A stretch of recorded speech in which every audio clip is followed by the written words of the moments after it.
Aduh. Jangan oman. Nyata lebarnya. Nu balangor teh meni gareulis geuningan. Eta teh ngarti dan nu gareulis kalau banu bangor mah geuningan. Nu awan mah da nya sarua we kana. Panonna alus, irung alus, liwir alus. Ditempok diharap dikikir mani mulus. Hanya kepisan kalakuan siga setan. Gunta ganti jalur tesirikna ungaming. Nah aku naon nu gelis loba nu bangor. Nah aku naon nu bangor loba nu gelis. Siga nama ngarasa asa aing hade rupa jang omah. Bisa payu kasasaha tungtungna jadi cilaka. Telah kita kulit kelir koneng cangkang jauh. Untuna bodas tipung tariku. Biwir berem-berem jawer ayam. Panon coklat kopi susu. Nganah atuh begimu murah. Geblek hirup daek jadi runtah. Ulah bangga bisa gunta ganti jaluk. Komojeng poho di baju.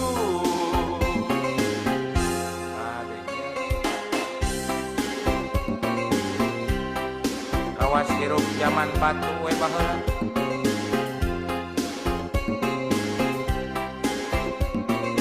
Cik sing isin atuh kana bulucun teh.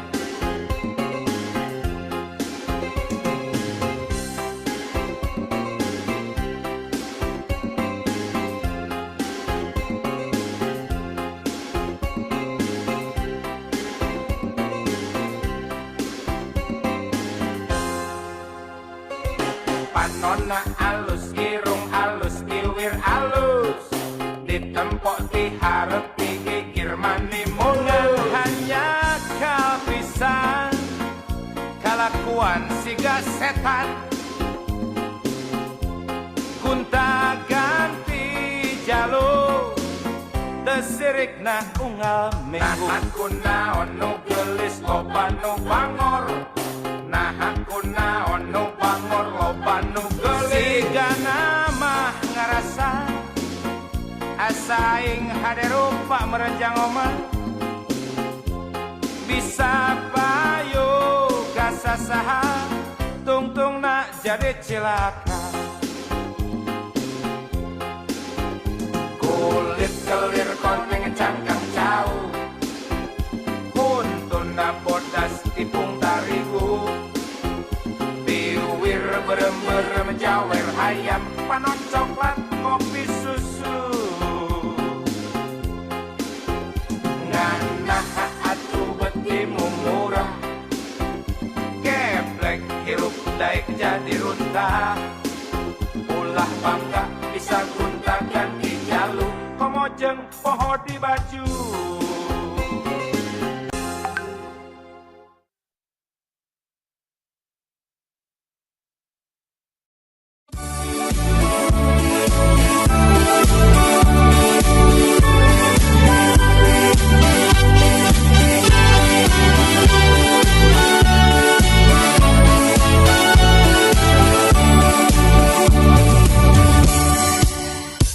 Pemerintah putra wajib pajak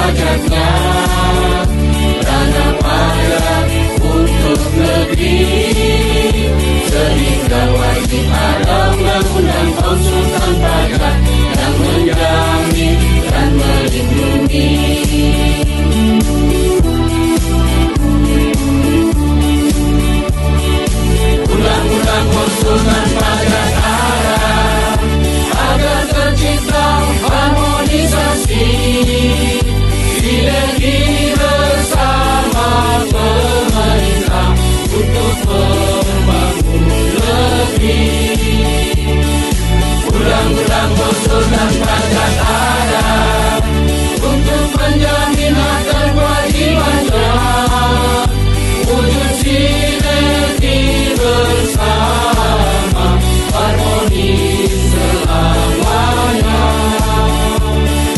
Undang-undang konsultan pajak ada untuk menjamin hak dan kewajibannya, wujud sinergi bersama, harmonis selamanya. Wujud sinergi bersama, harmonis selamanya.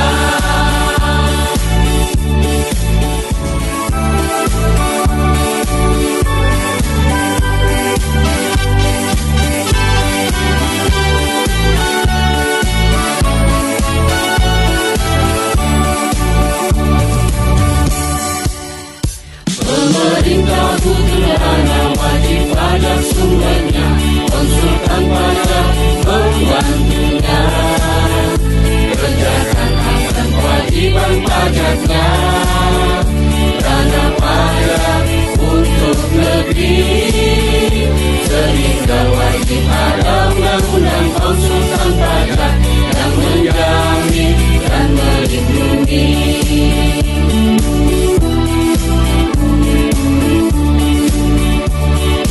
Undang-undang konsultan pajak ada agar tercipta harmonisasi, sinergi bersama pemerintah untuk membangun negeri.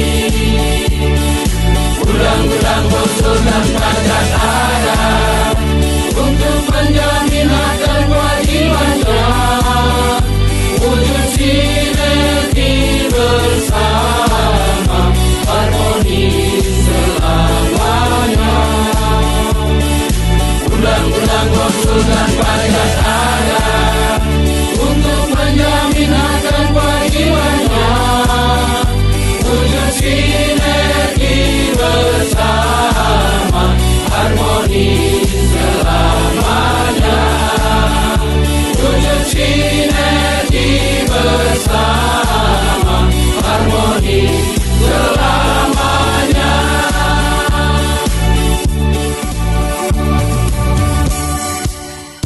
Pemerintah putrana wajib pajak sumbernya, konsultan pajak pembantunya, kerjakan hak dan kewajiban pajaknya, dana pajak untuk negeri, sehingga wajib ada undang-undang konsultan pajak yang menjamin dan melindungi.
Assalamualaikum warahmatullahi wabarakatuh. Waalaikumsalam. Waalaikumsalam. Terima kasih Bapak Ibu ya telah hadir malam ini dalam acara bagaimana menjaring aspirasi dari anggota terkait beberapa isu ya. Jadi ini udah pertemuan ke-6. Nanti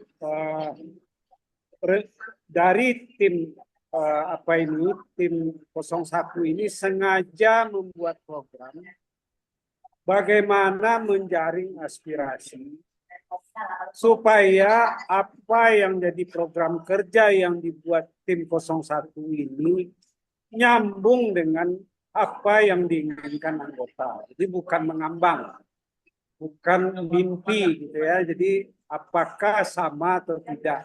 Kalau ada masukan apa yang perlu diperbaiki. Kalau ada yang tidak pas, apa yang perlu diperbaiki. Jadi yang kita pakai bukan pola dengan menjapri masing-masing anggota. Jadi itu nggak kita pakai pola itu. Kita sengaja zoom saja. Silakan aspirasi anggota kita ambil dan kita jalankan.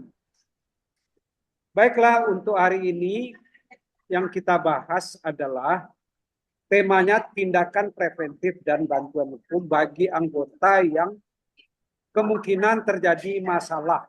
Ya. Apa beda tindakan preventif? Tindakan preventif adalah hal-hal yang kita siapkan dulu. Seperti apa perjanjian kerja kita, apa proposal kita, seperti kita membuat kuasa khusus ya, terkait apa kuasa khusus kita ini yang harus diperkuat supaya jangan nanti terjadi sengketa di kemudian hari atau dispute. Dan kalau telah terjadi masalah hukum, IKPI itu bagaimana perannya? Nah, itu yang kita akan bahas malam ini. Baiklah, waktu dan tempat kami persilakan kepada Pak Fauzi Sarwot sebagai calon ketua umum IKPI dan Ibu Jeti sebagai wakil ketua umum. Waktu dan tempat silakan, nanti ada sesi tanya jawab kalau sudah selesai. Silakan Pak Fauzi. Saya kebetulan di kafe ini ya, makanya agak berisik. Mohon maaf.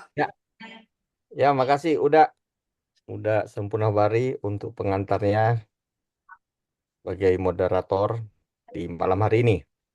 Jadi selamat malam Bapak Ibu. Assalamualaikum warahmatullahi wabarakatuh. Salam sejahtera bagi kita semua. Om Santi Santi Om, Namo Buddhaya, salam kebajikan, Rahayu. Jadi ini udah ke pertemuan yang ke-6 ya, seperti yang disampaikan oleh Uda.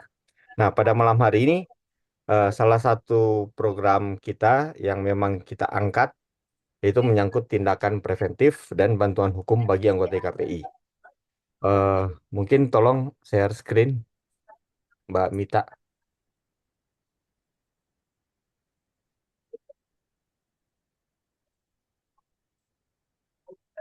Kalau Mbak Mita sambil tunggu share screen ya.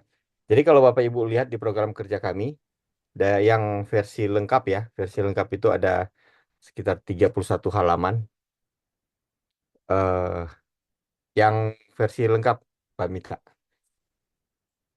Itu ada 31 halaman, itu bisa dilihat di halaman 28. Nah, kalau halaman 28 itu yang barusan di-share ya, Mbak Mita.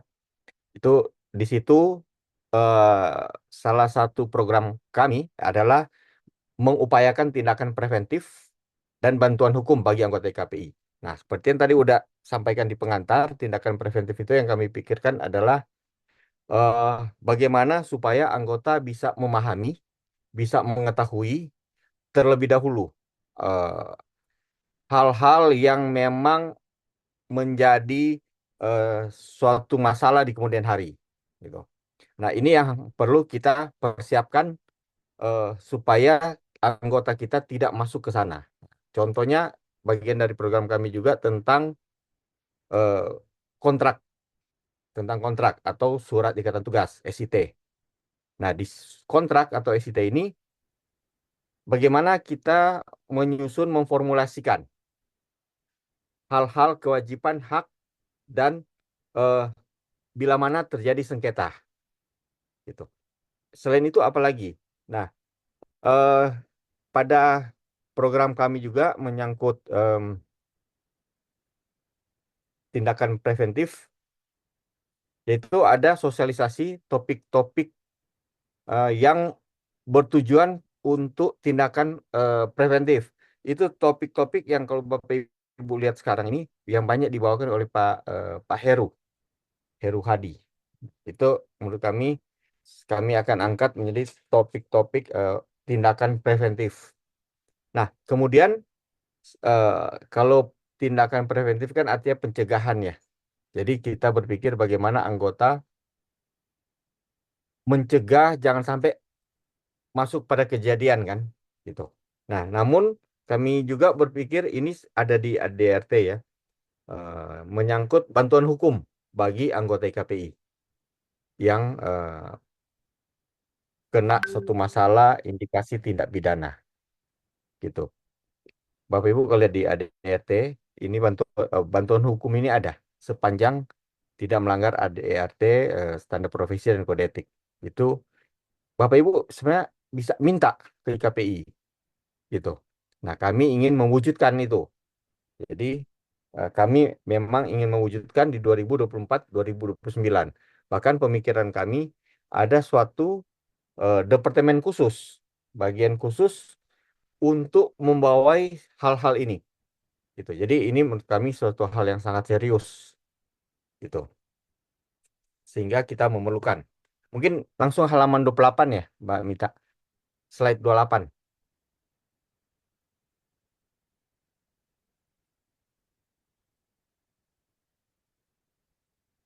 Ya. Nah, inilah ada di Bapak Ibu kalau lihat di program kerja kami, program kerja, visi, misi, program kerja, dan action plan. Jadi yang kegiatan itu adalah action plan, yaitu membentuk tim bantuan hukum, melakukan sosialisasi dengan topik-topik khusus dengan tujuan sebagai upaya preventif untuk mencegah anggota bermasalah dengan hukum. Nah, topik-topik khusus salah satu tentang SITS, kemudian yang seperti yang saya sampaikan tadi tentang topik-topik yang jadi PPL saat ini yang banyak dibawakan oleh Pak Heru. Memang yang lalu kami sudah sampaikan juga ke Pak Heru bila mana kami terpilih, kami mohon izin untuk topik-topik itu kami eh, lakukan sosialisasi. Bahkan kami minta beliau yang akan menjadi mengisi. Nah, kemudian di program kami juga yang lain,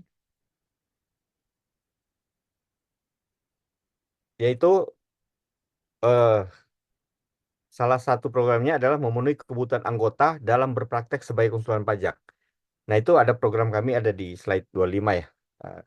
Di situ ada juga ini sinkron dengan program ini, yaitu adalah pembekalan anggota baru, termasuk mungkin yang saat ini, untuk mengenalkan profesi konsultan pajak. Nah, di sini juga pada pembekalan ini kami berpikir, kalau yang ini kan memang untuk anggota baru, tetapi kami akan melihat materi-materi yang relevan, termasuk tindakan preventif dan bantuan hukum ini. Jadi anggota IKP itu kami berpikir kita harus ada satu modul khusus untuk mengenalkan profesi konsultan pajak kepada anggota. Saat ini kepada semua anggota. Gitu. Nah, pembekalan ini, materi ini, modul ini disiapkan. Salah satu adalah bagaimana kita mencegah supaya anggota tidak masuk kepada ranah hukum. Gitu. Nah, pada malam hari inilah kita berdiskusi, berbincang, kira-kira kami ingin mendapatkan masukan dari Bapak Ibu semua. Ada Pak Raul, ada Pak David Chai kami lihat. Nah, mungkin kita sambil berdiskusi ya. Udah ini lagi santai-santai udah. Iya. Dan lagi siapkan materi ya. Udah lagi menikmati hari libur weekend. Mungkin kita dengar dari teman-teman udah silakan. Ya.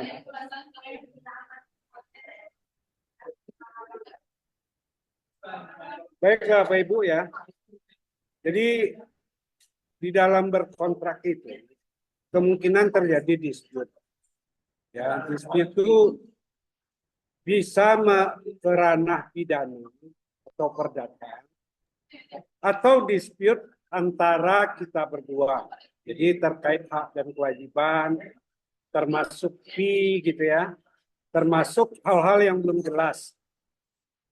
Misalnya kita membantu pemeriksaan, ternyata naik ke bubar, seolah-olah kita ikut juga, padahal kita profesional saja. Nah, ini yang harus betul-betul disampaikan di kontrak hak dan kewajiban. Jadi jangan dibikin terlalu simpel, tetapi harus mengikuti semua. Mungkin Pak Raul dulu bisa memberikan masukan. Silakan Pak Raul. Ya, izin. Ya, terima kasih udah. Ya, Assalamualaikum warahmatullahi wabarakatuh. Salam sejahtera buat kita semua. Selamat malam. Izin Pak Caketum, Bu Waketum, dan Uda Pur nih guru saya nih. Sebenarnya saya belum saya hanya jadi penggembira nih sini Enggak jadi lah. pendengar. Tapi sangat menarik topik ini karena ini mungkin isu-isu krusial yang bisa dibawa oleh pihak paslon ya untuk bisa melihat apalagi IKPI lebih dari 4.000 anggotanya. Nah, saya cuman mau sampaikan, mungkin bukan sampaikan ya, lebih ke cerita lah, cerita nongkrong di warung kopi gitu. Judulnya tadi saya baca ada tindakan preventif dan bantuan hukum bagi anggota IKPI. Nah, sebelum berbicara tentang tindakan preventif, artinya kita bicaranya ini paradigmanya ini kita bicara tentang pencegahan.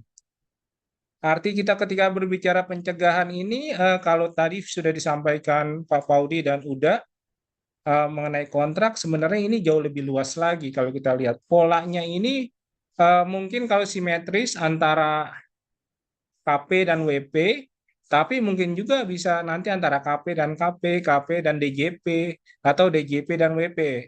Dari simetris menjadi mungkin segitiga, atau bahkan bisa jadi oktagonal gitu, seperti itu. Ini kalau kita lihat. Nah, dalam preventif ini kita harus ada rule of the game. Aturan mainnya seperti apa? Ini nanti tinggal diformulasikan lah kalau dari paslon ada ketum terpilih siapapun, tapi kalau kita lihat besar kemungkinan karena isu ini dibawa sama Pak Paudi, mungkin Pak Paudi yang lebih mempropos ketika menjadi ketum ke depannya seperti itu. Nah, kemudian mengenai payung hukum, nah payung hukum dari preventif itu biasanya begini, hukum terjadi apabila ada sesuatu yang telah berlalu gitu. Ketika belum berlalu baru niat aja itu hukum biasanya tidak bisa bertindak. Nah, ini masuknya ke dalam ranah etik nanti. Jadi kalau kita inventaris masalah-masalah yang dihadapi oleh KPI itu cukup banyak. Apalagi kita tahu ya ada kemungkinan kenapa KPI itu banyak bermasalah dari beberapa contoh yang misalnya kita bisa lihat beberapa waktu lalu mungkin ada dari kawan kita yang diadukan secara etik, kemudian persepsi dari pihak para stakeholder merasa tidak pas, mungkin menurut Genset ini bisa pas nih. Ini yang harus dibawa juga oleh ketum mendatang nih, karena dengan adanya multimedia, kemudian dengan adanya kemajuan teknologi, ini semua menjadi serba terbuka. Basis pajak bukan lagi menjadi basis yang berdata masa lalu, tapi lebih kepada transaksional yang sifatnya transparansi gitu. Apalagi nanti ada blockchain, Cortex apa segala macam, kita ada kemungkinan semua menjadi serba terbuka. Nah, masalah-masalah yang dihadapi nanti bisa kita lihat. Salah satu begini, saya sempat melihat kenapa bantuan hukum itu perlu bagi KP. Isu yang paling berkembang itu iuste causa, asas iuste causa. Jadi asas ini menyatakan bahwa tindakan pemerintah atau pejabat tata usaha negara harus dianggap benar terlebih dahulu. Nah, ini kan yang menimbulkan dispute panjang gitu. Harus digugat gitu kan. Ada sifatnya yang administratif, tingkatnya masih di eksekutif, bahkan ada tingkatnya yang melalui yudikatif. Seperti pengadilan pajak nanti berapa tahun lagi akan bermuara ke Mahkamah Agung seluruhnya, dan upaya hukum luar biasa yang sifatnya ke Mahkamah Agung. Nah, ini yang menjadi concern bagi kita semua nih. Ini asas seperti ini nanti akan menimbulkan benturan-benturan kepentingan kepada KP juga. Kemudian dari sisi kontrak nanti kita akan masuk ke dalam yang namanya isu-isu tentang kesepakatan atau masalah-masalah perdata yang lain. Kemudian kita akan lihat lagi nanti tadi disebutkan bantuan hukum bagi anggota. Saya rasa bantuan hukum bagi anggota ini bukan cuma anggota, tapi IKPI ini kan lebih dari sekedar konsultan pajak. IKPI ini kalau Bapak Ibu sekalian sadari, IKPI ini dengan 4.000 konsultan, pendapatan negara 85% dari pajak. Coba deh, klien Bapak Ibu dihitung berapa omsetnya. Nah, berdasarkan data statistik itu Bapak Ibu bisa maju ke Kementerian Keuangan, daya tawarnya menjadi kuat. Karena kita ini pihak konsultan yang membawai omset hampir misalnya 30% dari pendapatan pajak di APBN. Dan tentunya ini akan menjadi bargaining power kita begitu. Kalau kita mogok gitu, kita tidak mungkin istilahnya bukan mogok gitu, istilahnya rehat sejenak sambil ngopi gitu kan. Nah, tapi di depan Istana Negara. Nah, ini akan menjadi daya tawar yang menjadi berbeda. Saya tidak bermaksud untuk memprovokasi, tapi ini yang dilakukan organisasi-organisasi profesional yang jauh lebih tua daripada kita seperti itu. Nah, bantuan hukumnya ini harus diatur secara jelas. Tadi ada di HDART ya, kalau nggak salah ya. Nah, kemudian bantuan hukum ini sifatnya nanti ada dua. Pertama, internal, oleh kumpulan orang-orang di dalam organisasi IKPI sendiri yang paham dengan hukum dan mempunyai izin praktek di luar profesi KP, ini bisa membantu. Nanti tinggal diformulasin dengan ketum terpilih, ini tinggal jalan. Atau sifatnya eksternal, karena kalau yang sifatnya eksternal kita bisa membawa pihak luar untuk membantu pemikiran yang ada di dalam organisasi kita ini. Kemudian bantuan hukum bagi anggota. Biasanya begini, masalahnya bukan cuma masalah hukum. Sebelum masuk ke hukum ini biasanya ada masalah etika. Nah, etika ini kan seharusnya ditangani oleh Dewan Etik, Komisi Etik, atau nanti ada pengadilan etik. Nah, tidak semua laporan yang dilaporkan kepada konsultan pajak itu sifatnya hukum. Ada yang kadang-kadang mereka melaporkan secara etika. Nah, definisi etika ini kan menjadi berbeda ketika standarnya tidak kita samakan menjadi sesuatu yang jelas gitu. Kalau etika itu definisinya masih abu-abu gitu. Nah, ini harus lebih banyak forum group discussion untuk membahas tentang pelanggaran etika itu seperti apa. Nah, dalam proses persidangan etika, bantuan hukum ini bukan bantuan hukum, bantuan kepada yang diperiksa dalam kode etik ini bisa diberikan pula oleh pihak organisasi. Kalau saya contoh salah satunya, kalau kita di bidang hukum, ketika seorang berprofesi hukum diperiksa oleh Dewan Etik, maka dapat didampingi oleh siapapun.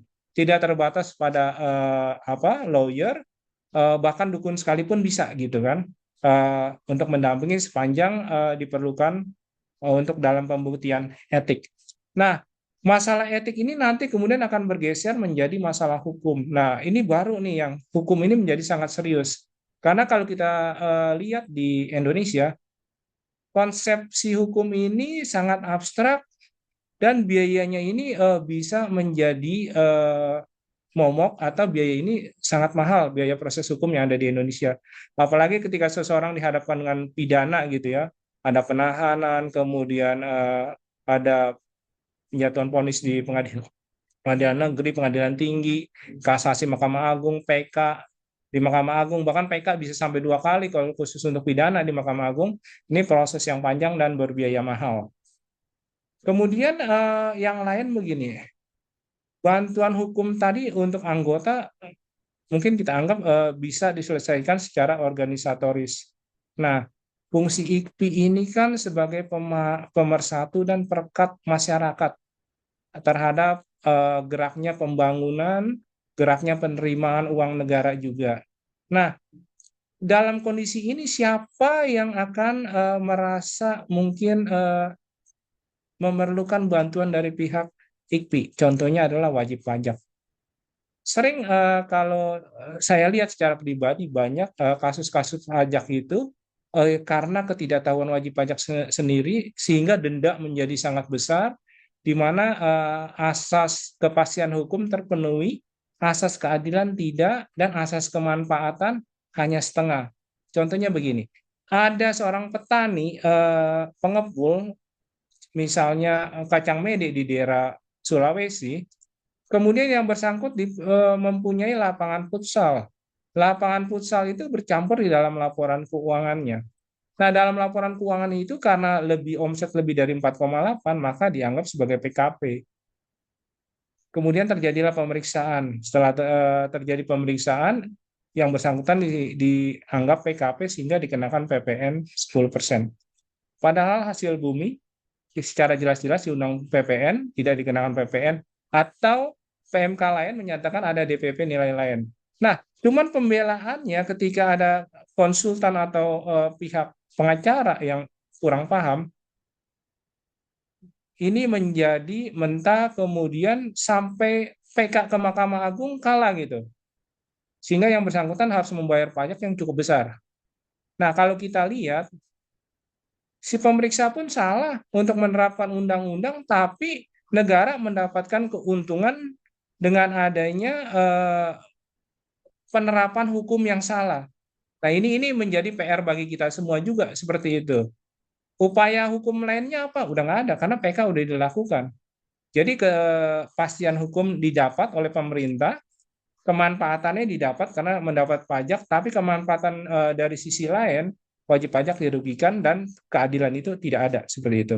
Ini mungkin kita para konsultan punya 1001 masalah atau kasus yang ada. Nah, ini yang perlu kita gali sehingga ketika ditanya apa sih IKPI makhluk seperti apa, masyarakat bilang wah mereka adalah seperti Avenger gitu kan, pembela masyarakat gitu. Ini yang kita idam-idamkan.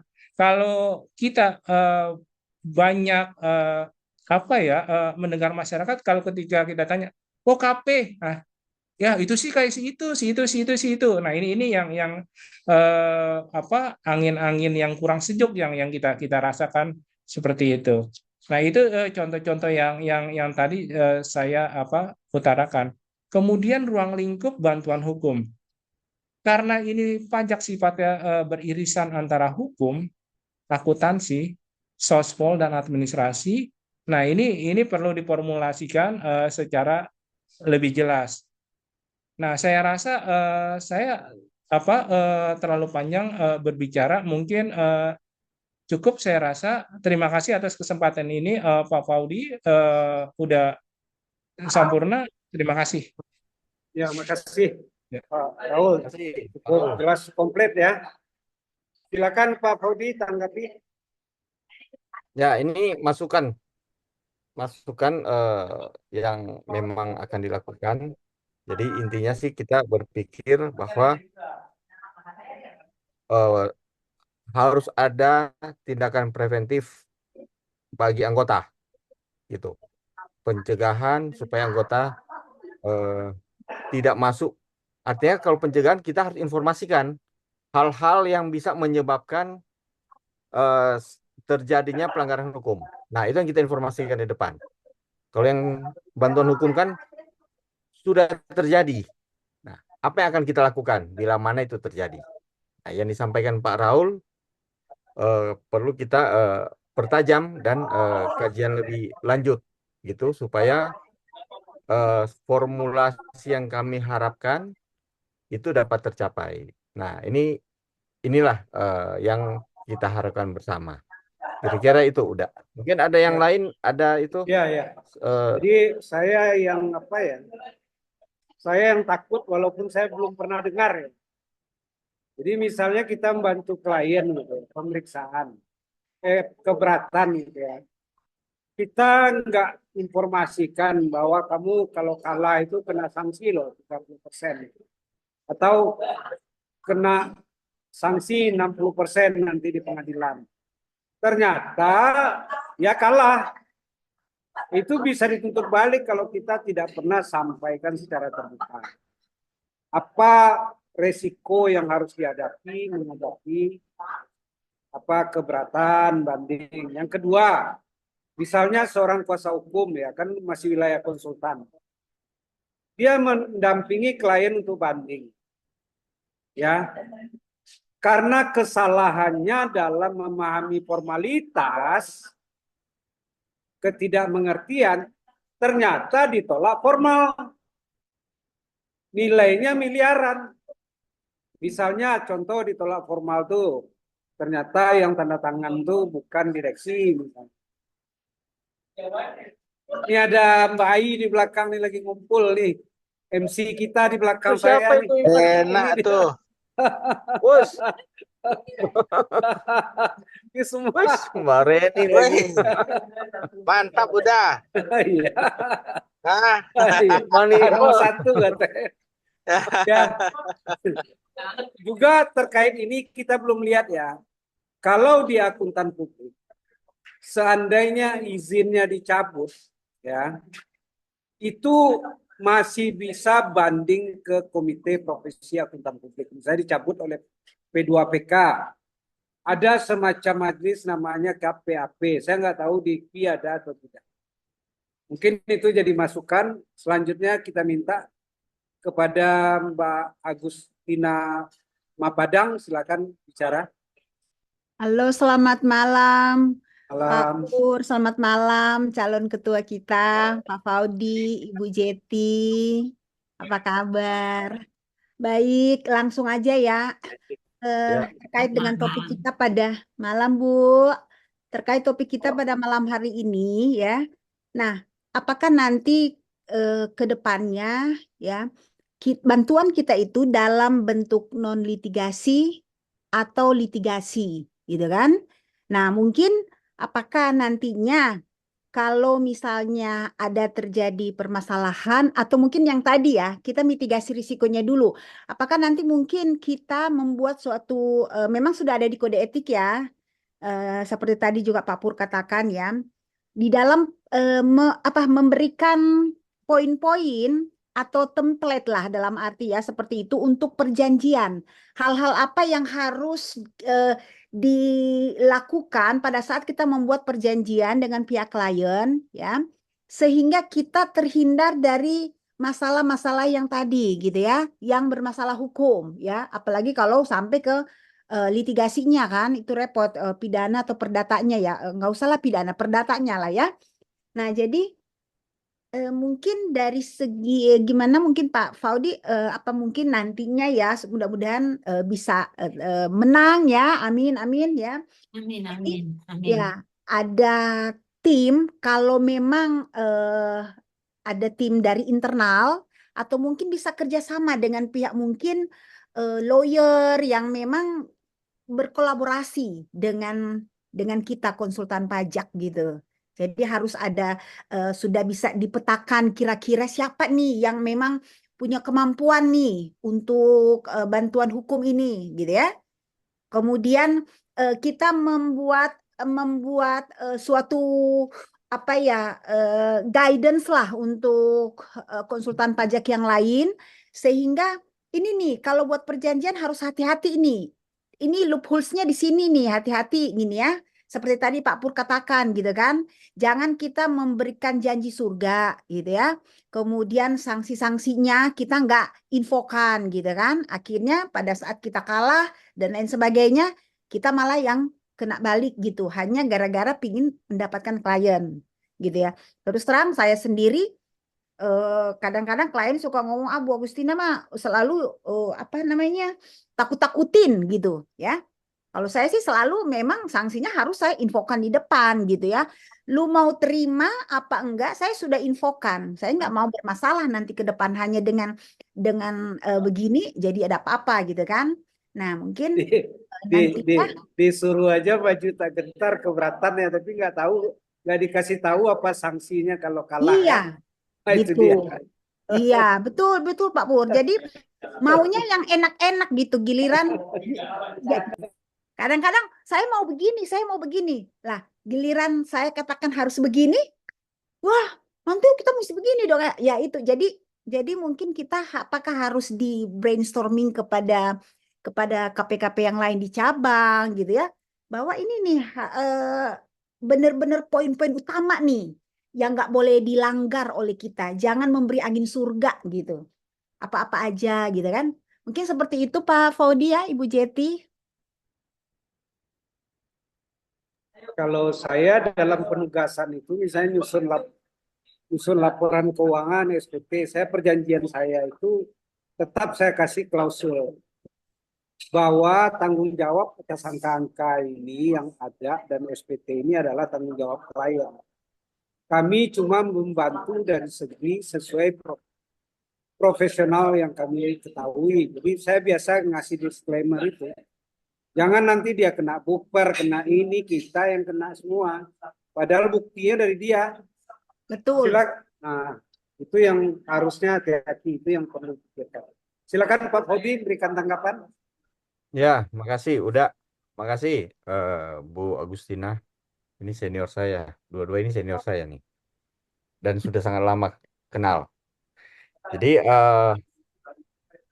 yang salah satu bentuk preventif kan memang contohnya di surat ikatan tugas itu atau kontrak ya. Itu salah satu upaya preventif bagi anggota. Artinya meskipun suatu perjanjian itu tertulis atau tidak tertulis ya, tetapi lebih kuat adalah tertulis. Nah, untuk surat ikatan tugas ini kami berpikir adalah melibatkan memang teman-teman mungkin yang lebih mendalami hukum. Kalau kita kan ya, mendalami dari perpajakan ya, akuntansi perpajakan atau audit. Nah, ini kita akan libatkan yang lebih menguasai hukum gitu. Untuk penyusunan contohnya yang tadi surat ikatan tugas. Nah, kita lebih tekankan itu. Supaya apa? Supaya ya. Tapi sebelumnya kan kita akan mendengarkan dulu dari anggota, dari teman-teman. Jadi kita bikin FGD, kita bikin untuk menjaring informasi dulu. Nah, nanti kita minta mungkin dari apa itu ahli hukum mana untuk menyusun itu, gitu. Atau dari perguruan tinggi kita akan minta untuk menyusun surat ikatan tugas.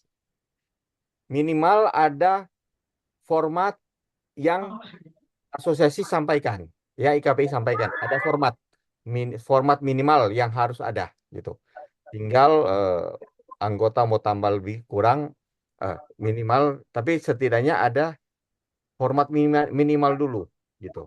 Nah, yang menyusun bukan berdasarkan pengalaman, tapi ada yang kita harapkan, ya tentu kita melihat pihak luar untuk yang mampu Nih menyusun. ada yang di belakang nih satu lagi nih. Gusti Ayu Marina di sini. Belum ke Manado ini. Iya. Silakan, Ya. silakan. Ya, jadi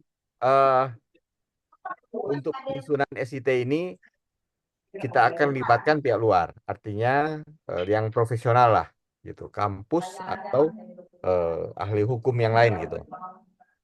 Legal drafting, Pak Faudi. Ya, legal. Ya betul, legal drafting. Kita akan minta karena ya kita di dalam ke hukum pajaknya, lebih tekankan pajaknya, gitu. Nah, tapi untuk legal drafting ini untuk menyusun suatu perjanjian kita butuhkan pihak lain. Ya artinya yang lebih kompeten lah. itu udah menyangkut litigasi, non litigasi. Nah, makanya kita akan lihat, kita akan bentuk departemen yang membawa hal ini, pencegahan sama bantuan hukumnya. Jadi dua hal yang akan kita lakukan. Gitu. Demikian udah. Ya, ya mungkin sebelum saya lupa, sebelum Pak Faber ya. Jadi mungkin yang perlu dipikirkan oleh IPI ini adalah kesepahaman dengan kepolisian dan kejaksaan. Jadi mana pengaduan ini yang masih dalam lingkup profesi dengan undang-undang pajak ya KUP, mana yang ranahnya pidana. Jangan nanti semua pengaduan ini semuanya diterima, dinaikinnya ke penyidikan. Padahal ini ranah profesi. Nah, ini yang harus dibatas. Inilah yang harus dibuat MOU dengan APH seperti kepolisian atau kejaksaan. Karena orang kepolisian dan kejaksaan itu kan belum tentu ngerti pajak. Belum tentu ngerti profesi kita. Jangan nanti semua pengaduan itu naik jadi penyidikan. Itu masukan. Selanjutnya silakan Pak Faber. Ya Pak, makasih Pak Pur Ya, atas kesempatannya nih, Pak Paudi, Bu Yeti nih. Ya saya lihat topiknya, jujur saya tertarik banget nih topik ini sebenarnya, dan saya kira topik ini setiap orang masuk jadi profesi ini seperti dikejar bayang-bayangan di topik ini gitu loh. Karena apapun ceritanya di balik peluang ada tantangan ya, ada tantangan dan risiko yang harus kita ambil. Dan menurut saya di IKPI selama ini kalau saya sebagai anggota memang sudah banyak peraturan-peraturan ya. Sudah banyak peraturan-peraturan organisasi, baik dari sisi hukum juga sudah banyak gitu loh. Namun kalau saya melihat di IKPI itu menyamaratakan ya, menyamaratakan kepada semua anggota tentang pemahaman tentang hukum. Padahal kan kita tahu bahwa anggota IKPI ini kan berbagai latar bidang pendidikan ya, pendidikan yang berbeda-beda gitu.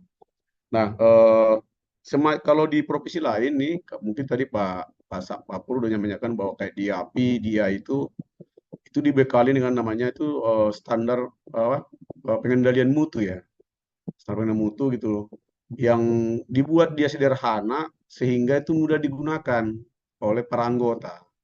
Ya bentuknya seperti apa versinya dari IKPI nanti ya saya kira perlu dicari nanti solusinya itu. Sehingga pada saat seseorang baru dia jadi anggota walaupun dia masih ini kan kita harus lindungin juga itu kan ya. Dan resiko itu tidak muncul hanya dari perusahaan besar atau dari dari klien yang besar. Resiko itu bisa dimulai dari pribadi, menangani pribadi dan macam-macam lah ya. Yang menurut saya ini perlu dibekalin dari awal tentang standar pengendalian mutu itu yang lebih sederhana gitu loh. Mungkin perlu dibuat pedoman ya, bukan semacam kayak buku pedoman gitu. Itu yang pertama. Yang kedua nih kalau di audit atau di KJA itu ada namanya pengelompokan resiko. Jadi identifikasi resiko tinggi, sedang, rendah gitu. Nah, pembekalan ini juga saya pikir perlu kepada para anggota di masa yang akan datang dari Pak Faudi dengan Bu Jeti supaya memahami nih yang risiko tinggi itu seperti apa. Tentu kalau dengan memahami risiko-risiko di sini ini bisa diperkuat nanti supaya tidak berisiko. Ya bisa melalui perkuat dengan dikontrak kan, kontrak dengan dukungan data gitu loh. Saya kira itu salah satu contoh-contoh yang paling perlu kita dilakukan di IKPI di masa yang akan datang sehingga terjadi upaya pencegahan itu dari sisi hukum ya, sisi hukum. Dan memang apalagi kalau banyak mungkin kalau nanganin pribadi jarang membuat kontrak yang saya pikir ini kalau untuk ke depan ini sangat berisiko. Apalagi dengan keterbukaan sekarang kan banyak WP, kalau dulu mah kan kita nggak tahu nih apakah dia jujur apa tidak kan. Kita nggak tahu juga. Dia sih bilangnya jujur pasti. Dia bilang pasti udah semua datanya. Begitu udah masalah, gampang sekali dia mengatakan. Dulu kenapa nggak tanya? Kan gitu kan? Dulu kenapa nggak tanya? Kalau kamu tanya, ya saya tahu. Nah, itu kan statement itu sangat sangat apa membuat kita kadang-kadang itu berisiko.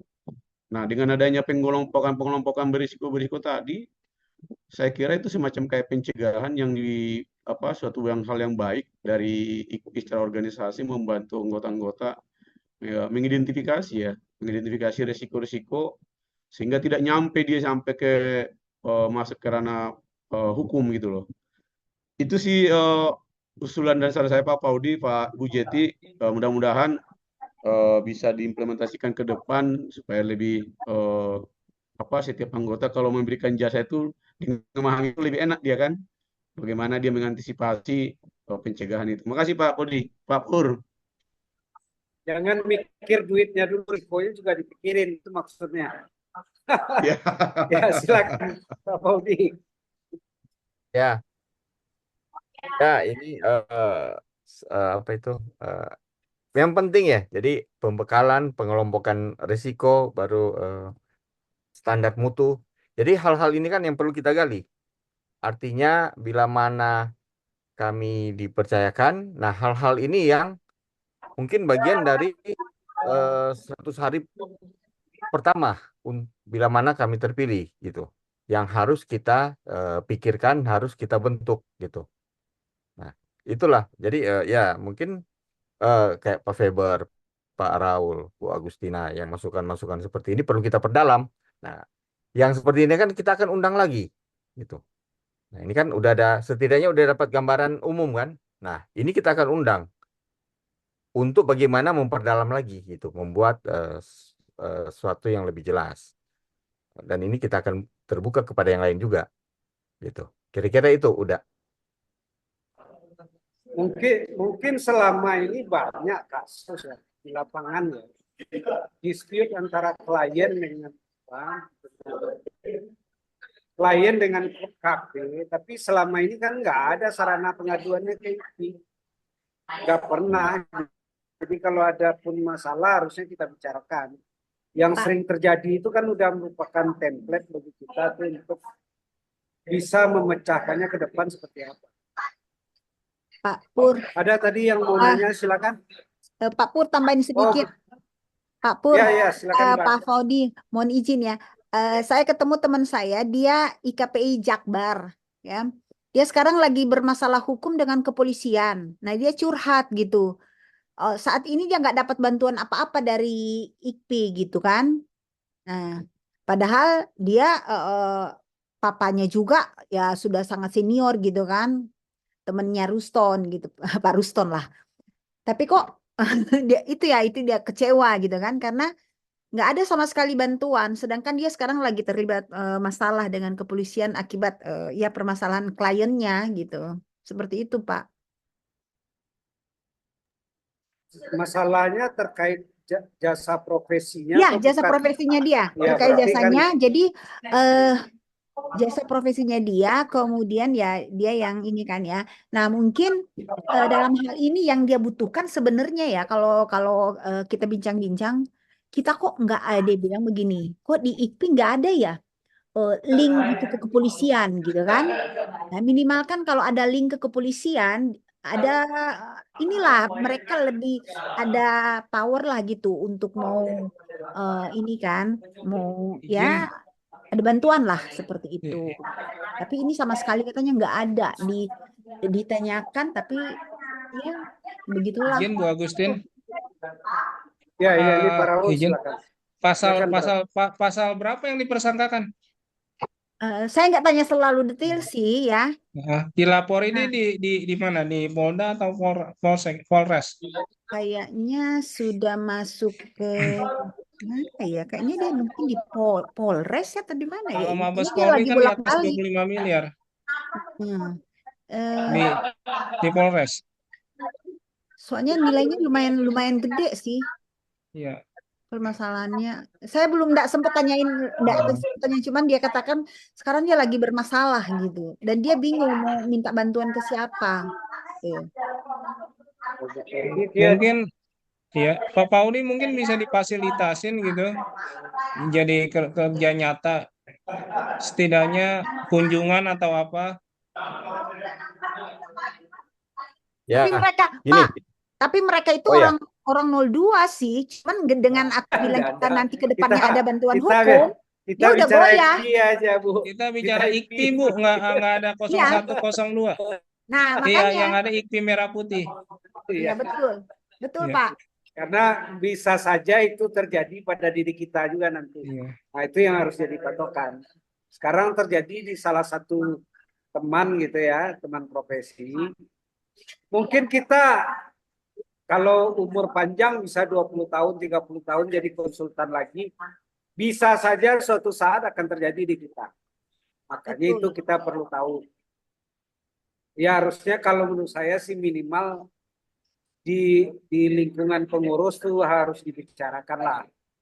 Mau seperti apa, mau dibantu, mau tidak, itu harus disampaikan ke yang bersangkutan atas nama institusi. Ada tambahan tahu silakan. Ya, kalau menurut saya sih jadi tidak hanya mengobrol janji nih kalau 01 nih, langsung langkah nyata gitu soal pendampingan kan tinggal di kontak-kontak aja. Ini banyak orang-orang yang ini juga banyak advokat tinggal juga gimana Pak Pauli? di anggota TKP juga banyak advokat gitu. Iya, banyak advokat ya kan. Ada advokat yang benar-benar cuman buat apa praktek di pengadilan pajak atau yang di pidana. Tapi saya rasa sih ini ide yang bagus juga gitu. Artinya ketika sahabat tuh datang bukan pada saat senang saja gitu. Pada saat sulit datang, nah itu kepemimpinan itu emang teruji di situ. Nggak apa-apa Pak Pauli, nanti nggak apa-apa kita bisa bareng-bareng juga untuk apa Oh iya, menjenguk atau berkunjung gitu. Kalau Iya, kalau Pak. soal link inilah banyak lah bisa dicari. Betul. Ya. ya. Nah ini kan action. Nah, langsung action. Jadi Pak Raul langsung mengajak. Nah, mungkin nanti buat Langsung bisa Filipina Pak ya. Raul. Good, Pak Raul. Good. Good. Ini Ya, Pak David Cai. nih Pak David juga itu tuh. Pak Iya. David, Ya, Silakan, ya Pak David. sama aja. Kalau untuk hukum saya rasa Pak Raul sudah teruji sih. Koneksi juga bagus saya dengar. Di kepolisian tuh kan kan kurator dan pengurus tuh. Iya kan? Pak Raul ya, gitu ya Pak Raul ya. Iya, kita bisa cari tahu kok, cari tahu nggak Iya. apa-apa. Iya. Udah mantap itu. Ya, gitu ya. Ya, ya ya, makasih. selamat. Ya, Pak. David. Ya Jadi kalau minimal ada MOU lah sama kepolisian. Ya. Jangan Jadi kasus-kasus yang harusnya masih ranah profesi dianggap itu udah masuk pidana. Karena kita kan undang-undangnya khusus. Seperti memberikan jasa-jasa lain. Izin Pak Pur, Ya. udah Pur, sebelum MOU dengan kepolisian kejaksaan itu PMK-nya dirubah dulu. Itu PMK 175 nggak menguntungkan tuh konsultan pajak. Iya. Iya. Jadi intinya tuh ini kan bukan cuma satu organisasi IKPI kan, KP kan organisasi KP ada beberapa. Ya. Tapi kalau IKPI jadi pelopor ya nggak masalah. Itu PMK itu nggak ada yang berani bersuara dengan PMK itu. Dari komposisi apa-apanya aja tuh selalu melemahkan gitu. Bersuara dikit gitu. Ini kan apalagi lagi pada ambil hukum kan banyak nih. Suaranya kan kenceng nih gitu kan. Intinya suara kencang gitu. Apalagi KP itu minimal penghasilannya di atas UMR gitu kan. Jadi buat ngopi aja cukup gitu. Seperti itu Pak Pur. Kayak gitu. Iya. Ya. Nah ini juga Pak Paudi masukan buat Kementerian Keuangan gitu kan. Kementerian Keuangan. Jadi PMK-nya juga mesti kita bilang nggak dirubah lah, ditambahin dikit gitu untuk penguatan konsultan pajak. Nah berdasarkan yang ada tersebut referensi enak tuh langsung maju kalau untuk MOU gitu kan biasanya mereka bilang wah Anda siapa begitu kan? Ini kan udah masuk ke pro justitia gitu kan. Tapi gini kalau sengketa sesama KP untuk melaporkan ke pihak kepolisian, kita bisa bikin yang namanya tentang proses etik. Kalau di organisasi hukum, eh, profesi hukum salah satunya dilarang untuk mengadukan profesi hukum lainnya langsung ke kepolisian gitu. Itu ada sanksi dari organisasi. Harus diproses etik dulu gitu. Baru nanti setelah proses etik selesai, baru boleh dilaporkan ke pihak kepolisian. Ini kalau saya nggak salah, mungkin rekan-rekan advokat yang lain bisa bisa apa memberikan masukan. Jadi ini juga aturan mainnya antara KP dengan KP ini juga harus harus walaupun jarang ya terjadi ya saling sikat menyikat klien gitu yang ada kan kalau kita kan kolaborasi gitu kan. Jadi ini kan sifatnya berbeda. Ini juga nanti diatur. Tapi kalau antara WP dengan klien, nah ini harus diungkapkan dulu gitu bahwa harus pelaporannya dilaporkan ke pihak organisasi, diadilin di organisasi. Nah, ketika terjadi putusan ya baru ranah ini mau dibawa ke masalah etik udah selesai ke pidana ya boleh gitu. Jadi pembuktiannya di organisasi dulu salah atau benarnya seperti itu. Nah, ini yang perlu salah satu kan perlu bantuan juga seperti apa bantuan hukum untuk anggota yang bermasalah. Itu sih izin Pak Paudi udah Pur. Tapi Makasih. bahwa etik kita seperti itu, kan kita harus sampaikan ke APH bahwa ini masih ranah etik loh. Tapi kalau di luar ini atau kita udah memberikan rekomendasi, baru bisa dibawa ke pidana atau perdata. Benar. Kalau dia nggak tahu, nanti ditariknya aja semua pengaduan tuh jadi ini semua. Pasal itu kan bisa diputar-putar. Iya, benar. Contohnya pasal pasal 39 ya tentang SPT yang tidak benar gitu. Iya, Itu kan pasal karet gitu. Semua bisa diterapkan, tapi kan rezimnya rezim undang-undang perpajakan. Nah, siapa yang berhak di undang-undang perpajakan? Ya PPNS yang harus menyidik di sana, bukan pihak kepolisian atau pihak kejaksaan ranahnya. Jadi kita lihat dulu rezimnya.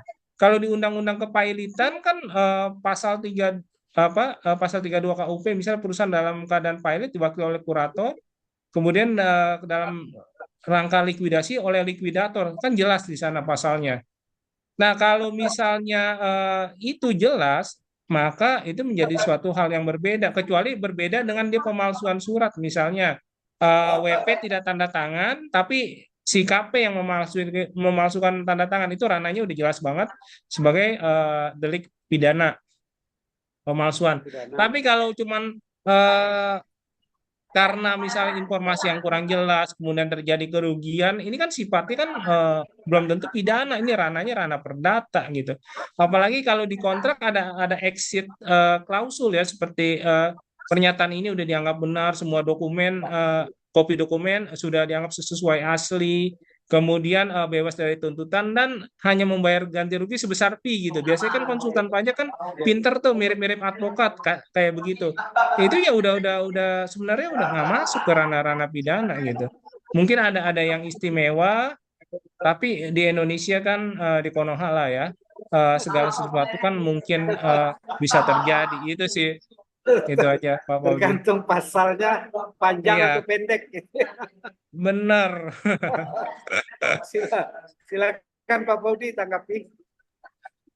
Ya, jadi kalau kita balik ke ADRT ya, anggaran dasar ya, di pasal 8 ya ada, pasal 8 ayat 1 tentang kegiatan untuk saya baca ya, untuk mencapai tujuan perkumpulan dapat melakukan kegiatan antara lain. Nah, di sini huruf O, memberikan bantuan hukum kepada anggota yang terlibat kasus hukum pidana perpajakan dalam menjalankan profesinya apabila diperlukan. Gitu. Nah, ini anggota yang harus menyampaikan ke IKPI. Ini kalau kita lihat ke ini ya, pasal 8 ini ya. Gitu. Nah, balik lagi ya. Jadi Pak Raul udah bersedia ya, udah siap ya. Bila mana Bu Agustina mungkin bisa komunikasikan. Mungkin ada pertemuan dulu, ngopi-ngopi, bahas apa itu? Apa sih Kasus. masalah yang terjadi? Ya, Gambaran siap, umum kita siap. kasusnya lagi. Siap, siap. Pak. Siap kita siap. Siap bersama teman-teman IKMI lain siap kok, siap. Izin Ya. Pak Pauli tadi apa kode etik apa bantuan pidana perpajakan ya? Ya, memberikan bantuan hukum kepada anggota yang terlibat kasus hukum pidana perpajakan dalam menjalankan Kas- profesinya apabila Kasus diperlukan. itu kasus hukum pidana perpajakan bukan tipidum tuh bukan tindak pidana umum beda lagi. Ah, ya. Ini Kalau Ini itu kasus karena karena bukber itu kan. ya. iya itu beda tuh jadinya antara antara pidum sama apa pidana umum sama pidana perpajakan tuh beda tuh. Hmm. Mungkin waktu nyusun kode etiknya Ini teman-teman.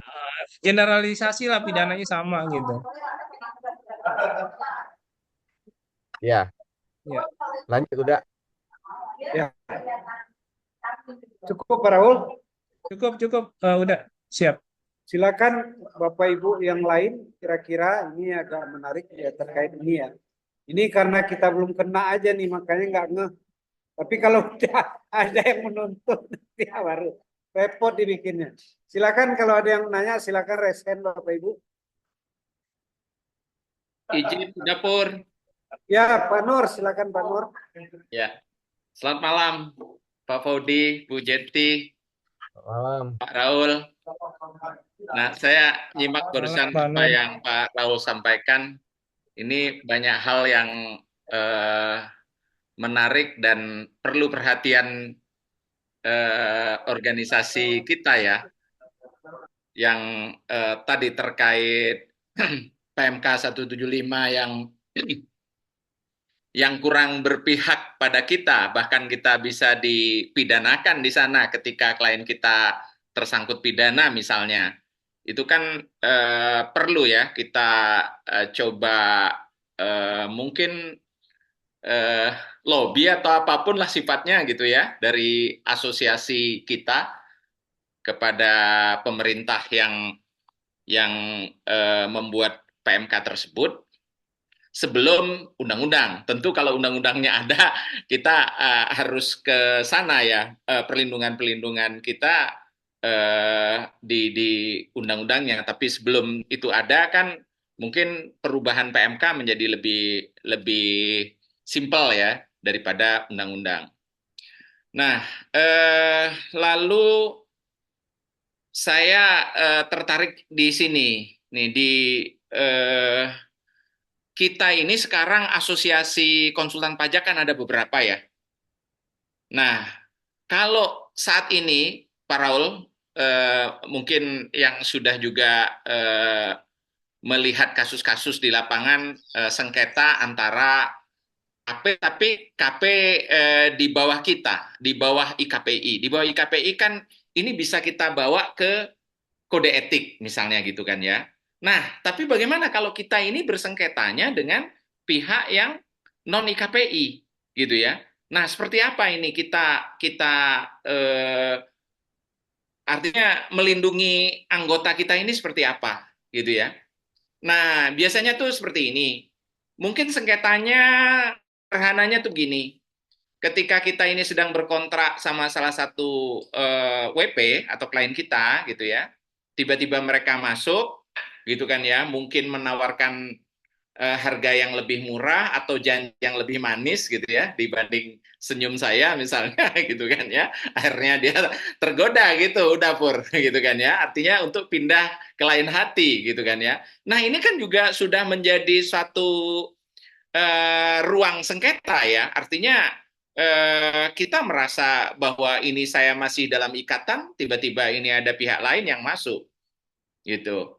Atau kita yang teledor, artinya kita kurang preventif ya ketika kita datang ke salah satu calon klien karena mereka yang mempropos kita gitu kan ya, minta penawaran dan lain sebagainya, akhirnya kita tawarkan, begitu penawaran kita ini dianggap menarik, kita kurang mendalami bahwa WP ini ternyata sedang berkontrak dengan konsultan lain di bawah asosiasi yang lain, misalnya seperti itu. Nah ini kan juga satu ruang yang perlu kita perjuangkan ya, supaya ke depan kita artinya dalam bermain ini ya memang bermain cantik dan tidak artinya eh, akibat dari pekerjaan kita ini justru mengantarkan kita kepada masalah hukum yang mungkin eh, tidak kita inginkan lah, gitu ya, seperti itu. Nah, lalu hal lain ini terkait ya mungkin saya salah satu yang pernah ya atau teman-teman lain saya kira juga pernah mengalami suatu mungkin semacam intimidasi lah gitu ya dari petugas pajak misalnya atau dari pemeriksa gitu ya yang melakukan satu tekanan kepada kita supaya kita ya takut atau apapun lah gitu kan ya. Nah, salah satu kasus nih misalnya seperti ini. Waktu saya punya kesempatan mendampingi salah satu WP kena bukper gitu ya. Si pemeriksa bukpernya, dan dalam hal ini beliau ini penyidik gitu kan ya, langsung menyatakan bahwa ini Bapak hati-hati, ini dampingi pidana, Bapak bisa dipidanakan, misalnya seperti itu gitu kan ya. Ini kan satu bentuk intimidasi yang kiranya ini membuat eh, nyali kita ciut ya, gitu kan ya, nyali kita ciut gitu ya. Nah, yang begini-begini kan perlu satu edukasi yang baik ya kepada anggota kita ya, bahwa mana batasan yang artinya kita tetap bisa bermain. Toh advokat yang mendampingi kliennya yang melakukan tindak pidana kan bukan berarti advokat tersebut juga jadi terlibat pidana misalnya kan seperti itu ya, Pak Raul ya. Ini saya awam hukum Pak Raul, mahasiswa hukum Iya, tapi iya Pak Nur.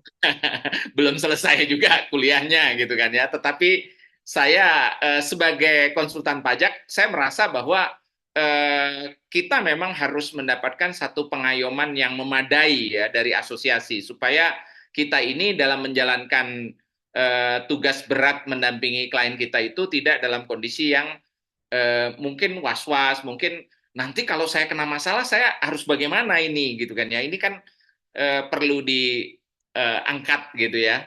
Itu mungkin dari saya. Terima kasih sebelumnya. Dijawab Pak Budi. Ya, ini udah masukan, jadi nggak perlu jawaban udah. Jadi enggak di kode etik kita itu bagaimana aturannya? Saya kan nggak terlalu dalam nih.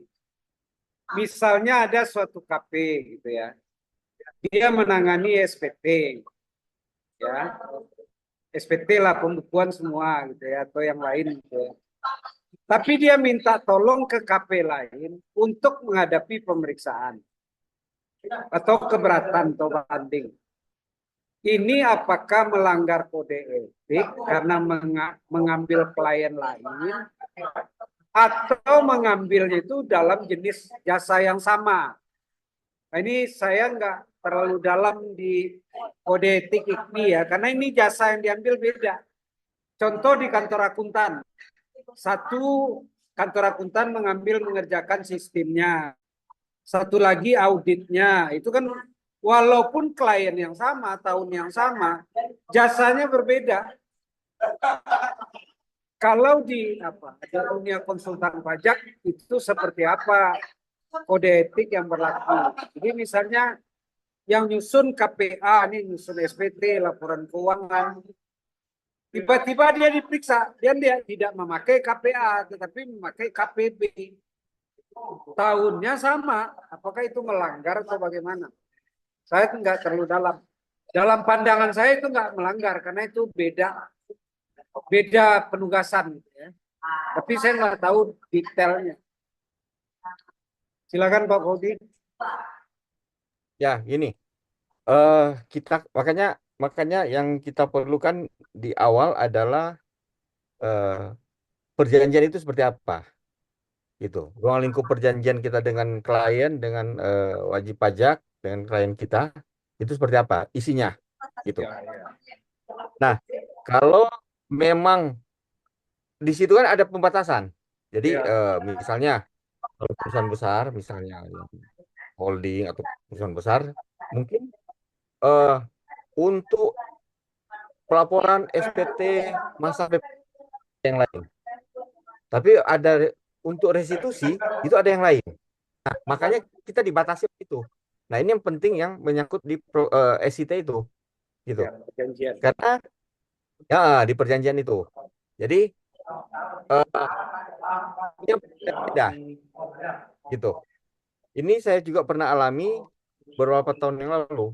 Ada sebuah perusahaan besar yang lapor SPT masa PPN itu konsulan yang lain, gitu. Tapi waktu restitusi PPN, dia minta kita yang ajukan dampingi pemeriksaan keberatan sampai banding. Nah, itu kita jadi kalau di perjanjian saya yang kantor kami kita buat memang ada satu klausul di situ eh tidak menggunakan jasa konsultan konsultan pajak anggota IKPI untuk jasa yang sama. Nah, kita batasi itu. Jadi dia harus kasih tahu untuk jasa yang sama. Tapi kalau jasa yang berbeda di perusahaan itu ya silakan, gitu. Ya, Gitu ya. berarti apanya, misalnya dibuat kontrak penyusunan SPT, laporan keuangan, tapi dalam kontrak itu termasuk mendampingi saat SP2DK, pemeriksaan keberatan, ya. Nah, kalau dia buat begitu, tiba-tiba dia datang ke kita, gitu ya. Kontrak ini masih jalan, dia datang ke kita. Berarti kan kita harus waspada itu bahwa di dalam proposal kita jelaskan bahwa kan proposal itu perjanjian itu kan ditandatangani dua belah pihak. Dia tidak memberikan tidak ada dia menggunakan jasa konsultan pajak lain terkait jasa yang sama untuk menghindari sanksi kode etik. Itu ya Pak Budi ya? Ya, betul. Loh, malah gini, Izin. kita Ya, silakan Pak Raul. Silakan Pak Paudi, silakan Pak Paudi. Kita minta dia untuk ini ya menyampaikan kalau dia menggunakan jasa konsultan pajak yang lain gitu sebelum berkontrak, gitu. Dia informasikan. Nah, dari situ kan kita bisa saat itu dia menggunakan yang lain gitu. Kalau bila mana dia sudah selesai, nah kita minta itu mana buktinya. Artinya karena yang pengganti kita itu dia bisa melaporkan atau yang kita gantikan dia bisa melaporkan ke asosiasi, ke IKPI, dianggap merebut klien. Dan itu ada kejadian juga seperti itu waktu lalu ya. Kayaknya kalau rebut-rebutan ini banyak, hanya nggak nyampe aja ke IKPI kan. Yang rebut-rebutan ini banyak yang dari Jakarta merebut Pekanbaru, merebut Padang.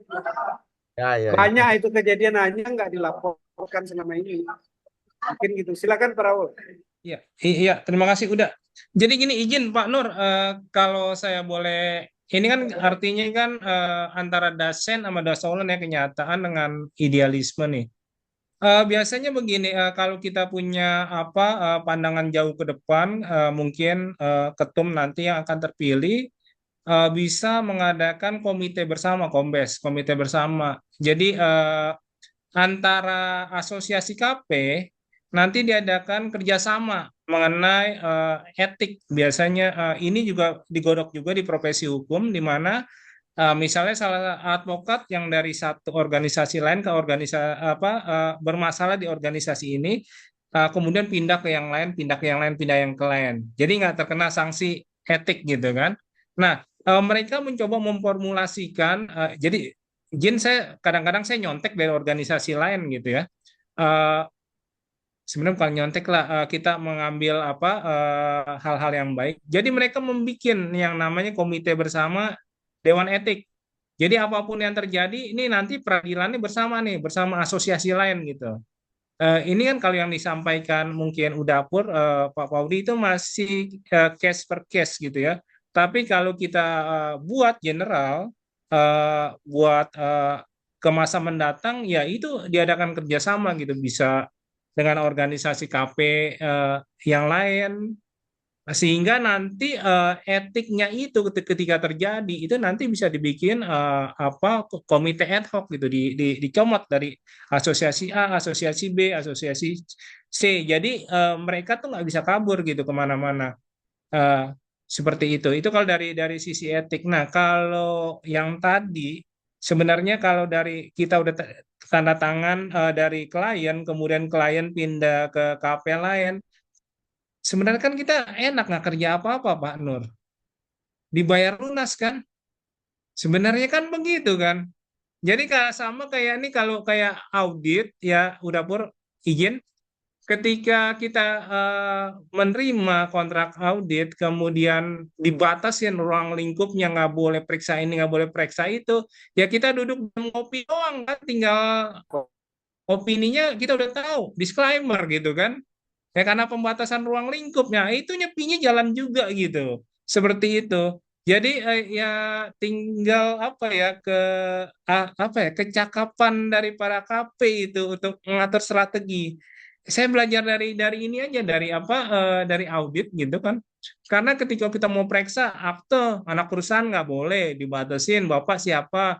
Ya udah kita diam duduk nongkrong minta kopi gitu. 2 bulan nggak ngapa-ngapain keluar tuh disclaimer dibayar ratusan juta loh. Seperti itu. Kira-kira ke depan harus ada kerjasama antara organisasi KP lain. Izin seperti itu. Terima kasih. Ya, itu saya harapkan juga. IKPI ini kan yang paling duluan, paling senior orangnya juga banyak. Harusnya dia jadi pionir di antara 4 itu.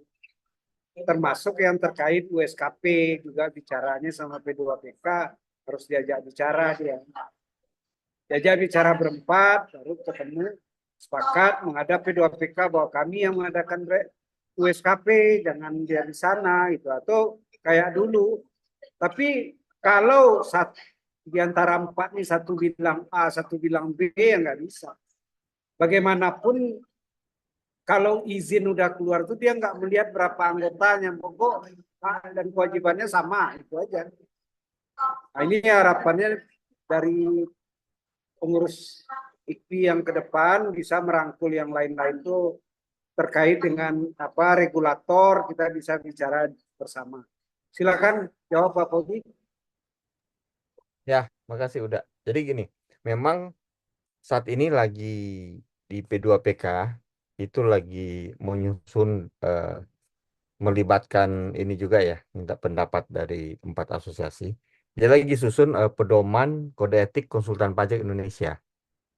Jadi kode etik ini akan menaungi semua konsultan pajak lah. Nah, saat ini 4 asosiasi kan. Nah, dia lagi susun itu. Nah, dia lagi minta pandangan pada asosiasi-asosiasi termasuk KPI. Itu dia udah kasih draftnya, udah kasih minta masukan. Gitu. Nah, mudah-mudahan saya juga belum pelajari isinya ya. Tapi di pengurus harian sudah dia diinformasikan, bahkan udah meeting dengan mereka. Gitu. Apakah perubahannya seperti apa? Saya sih hanya lihat ada draftnya gitu. Cuma saya belum baca lebih dalam. Tapi untuk menyatukan kode etik, nah kira-kira itulah yang dilakukan oleh P2PK. Karena apa? Karena ujian juga kan, ujian USKPA, kode etik. Nah pertanyaan kode etik mana yang dipakai? Ada 4 asosiasi ini, kode etik siapa yang dipakai? Itu kan. Nah, jadi ini ada upaya dari P2PK. Itu sih sebagai informasi awal ya. Kapan dia terbit, kapan dia berlaku, nanti kita tunggu aja. Gitu. Ya, terima kasih Pak Fauzi. Ada yang mau bertanya, saya berikan kesempatan satu lagi kalau nggak ada. Kalau ada ya, raise hand. Silakan kalau ada yang mau bertanya. Kalau enggak, mungkin nanti kita minta Pak Fauzi untuk memberikan closing statement. Mudah-mudahan apa diskusi begini bukan saat ini aja. Jadi kalau terpilih jadi apa? Jadi pemimpin ya, pemimpin itu kan pelaksana ya, pelaksana mandat anggota gitu ya. Nah, itu harus bisa merasakan denyut jadi nadi anggota apa kehendaknya. Jangan terlalu jauh antara darat dan laut gitu ya. Nah, itu yang harusnya kita perhatikan. Jangan jomplang. Kalau nggak ada yang resen, silakan Pak Fauzi untuk di apa? Closing statementnya seperti apa? Ya, makasih udah. Jadi Bapak Ibu, memang salah satu program kerja prioritas yang kita sebut adalah ini, yang bagaimana tindakan preventif dan bantuan hukum bagi anggota. Memang diangkat karena melihat keadaan saat ini bahwa anggota kita sangat memerlukan gitu, dan profesi kita eh, tergelincir sedikit kena gitu. Makanya harus hal-hal ini harus diatur dan harus berjalan gitu. Nah, inilah yang kita harapkan ke depan, apa tindakan preventif yang akan kita depankan, yang akan kita sampaikan, yang akan kita programkan. Nah, kalau bantuan hukum sudah pasti ada departemen tersendiri ya, ya Bu Yeti, kira-kira gitu. Kemudian gini, apa itu menyangkut hal-hal, mungkin Bapak Ibu bisa lihat ya di program kerja kami ada 31 atau 30 halaman ya. Di situ ada termasuk action plan. Nah, kira-kira itu udah yang dapat kami sampaikan. Ada tambahan Bu Jeti? Kira-kira? Oh, mute-nya belum dibuka Bu, mute-nya Bu. Belum dibuka mute-nya Bu. Soalnya mengenai bantuan hukum sih Pak, saya kan Ya, tidak terlalu menguasai kalau mengenai hukum. Tapi ya. ya tadi teman-teman kayaknya antusias sekali. Kalau memang kita bisa membantu seperti itu, baik sekali. Itu aja sih Pak. Ya. Ya. Ya. Oh ya udah, Masih, mungkin saya udah izin. Jadi ya. bila kami memang dipercayakan di tanggal 19 malam itu, 19 malam Agustus, kegiatan seperti ini itu yang kami pikirkan. Ini sangat efektif. Ini mendengar masukan anggota kan. Secara online ini kan kayak ini kan. Jadi kita tidak harus tatap muka. Nah, ini yang salah satu program kami ada juga seperti ini, mendengarkan suara-suara anggota. Jadi bukan hanya pada masa kampanye yang kami lakukan, tetapi tetap kami akan lakukan bila mana kami terpilih nanti. Demikian udah. Ya mungkin nanti salah satu yang apa ya, yang juga perlu dipikirkan. Kita sebagai pengurus ini kan pelayan gitu ya. Jangan sampai yang ada misalnya di Makassar gitu ya, di Kupang, dia karena nggak kenal pengurus, ya nggak apa, keluhan itu pasti nggak nyampe. Kalau bisa IKPI ke depan tuh punya hotline untuk komplain center. Jadi nomor telepon atau nomor kotak box atau apalah, atau email gitu ya, yang disummary setiap bulan oleh pengurus mana hal-hal krusial yang perlu perhatian gitu ya. Nah, itu yang akan dibicarakan di rapat pengurus lengkap. Oh, ini poin-poin yang signifikan, keluhan anggota. Nah, ini yang harus kita perbaiki ya. Ya. Itu usulan dari saya. Jadi kita tahu itu setiap bulan tuh keluhan tuh apa saja. Keluhan yang sama nanti di sort, yang signifikan diambil, langkah-langkah perbaikan dilakukan. Baiklah Bapak Ibu, terima kasih telah hadir tadi sekitar 85 orang. Ya, terima kasih kehadirannya sangat bersemangat. Mungkin ini bagi kita saat ini mungkin bukan jadi beban ya, tapi dengan panjangnya perjalanan sebagai profesional, mungkin suatu saat akan terjadi di kita. Makanya kita harus aware terkait ini. Sebelum saya tutup, tolong dibuka videonya supaya kita buat dokumentasi bersama. Wabillahi taufiq wal hidayah. Assalamualaikum warahmatullahi wabarakatuh. Salam sehat semua Bapak Ibu. Waalaikumsalam warahmatullahi wabarakatuh. Ibu, mohon dibuka dulu ya kameranya. Satu, dua, tiga. Satu, dua, tiga. Udah, Pak. Ya. Baiklah, selamat malam semua. Salam hormat para senior dan rekan-rekan semua. Terima Terima kasih. kasih. Oh, semua oke. Terima Terima kasih. kasih. Ya, Sukses Baik. selalu. Sukses semua. sukses, Pak Audi sukses juga 01. Amin. Ya, amin. Terima kasih. selalu.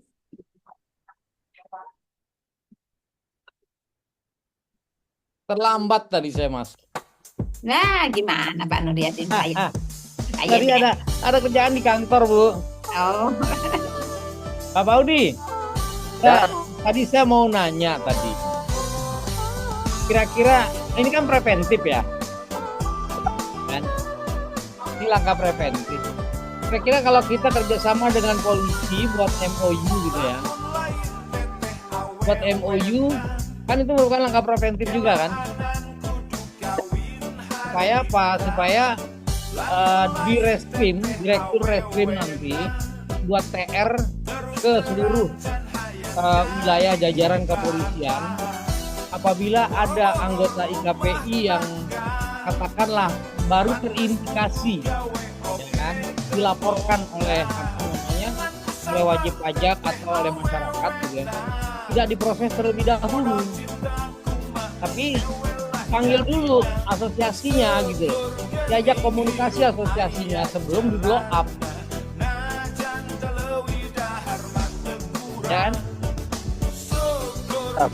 Itu masuk juga dalam misi saya nanti untuk mendorong gitu, ya kan? Mendorong dan mendukung.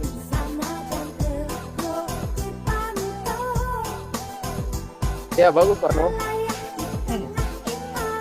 Karena kan besok Cakewas tuh besok masalahnya. Banyak tempat. Iya. Kalau saya lihat ada salah satu apa namanya? Salah satu Cakewas itu sangat kental sekali untuk apa namanya? Mendukung sesuatu.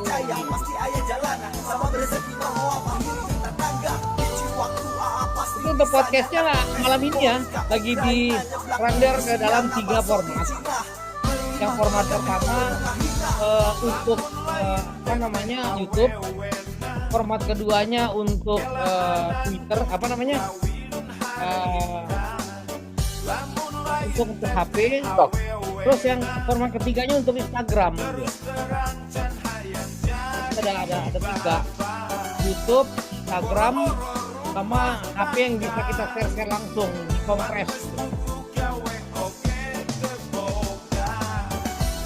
Besok udah bisa di-share ke seluruhnya.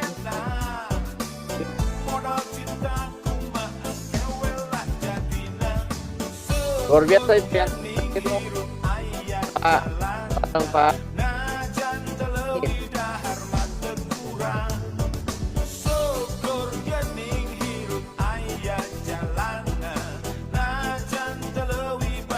Di mana Pak Nur? Di rumah? Di rumah. Rumah. Tadi hujan deras Depok. Oh iya. Kayak kemarin malam. Oh, iya. Jadi tadi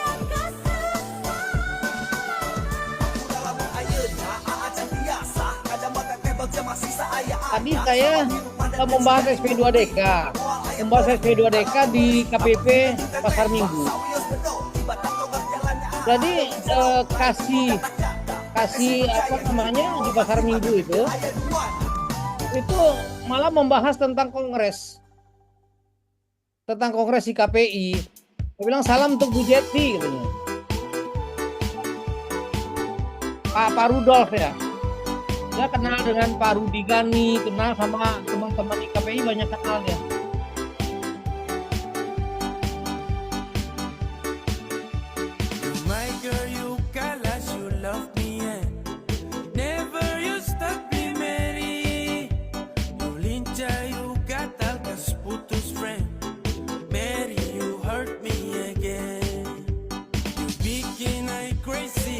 Sampai mulu manis Mary, kau bikin sabab sampai capek, kau suada yang miliki. Tuhan pertemukan indah sejauh, terada hujan, terada orang bawa kau, satramu kasih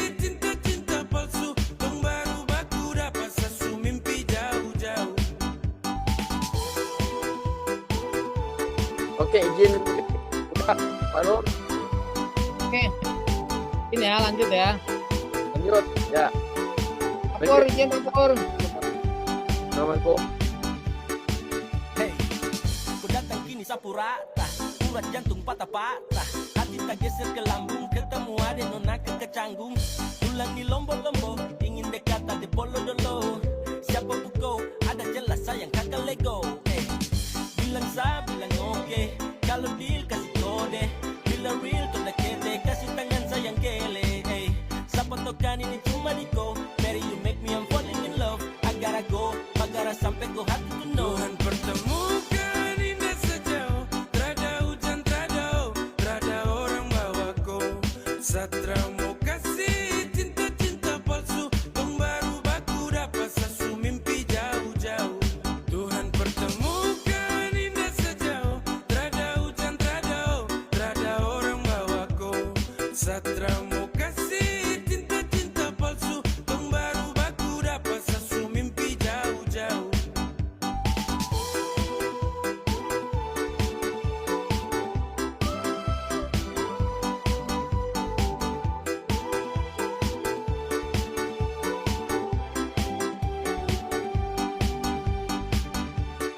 Tuhan pertemukan indah sejauh, terada hujan, terada orang bawa kau, satra mau kasih cinta-cinta palsu, tong baru baku dapat sesu mimpi jauh-jauh.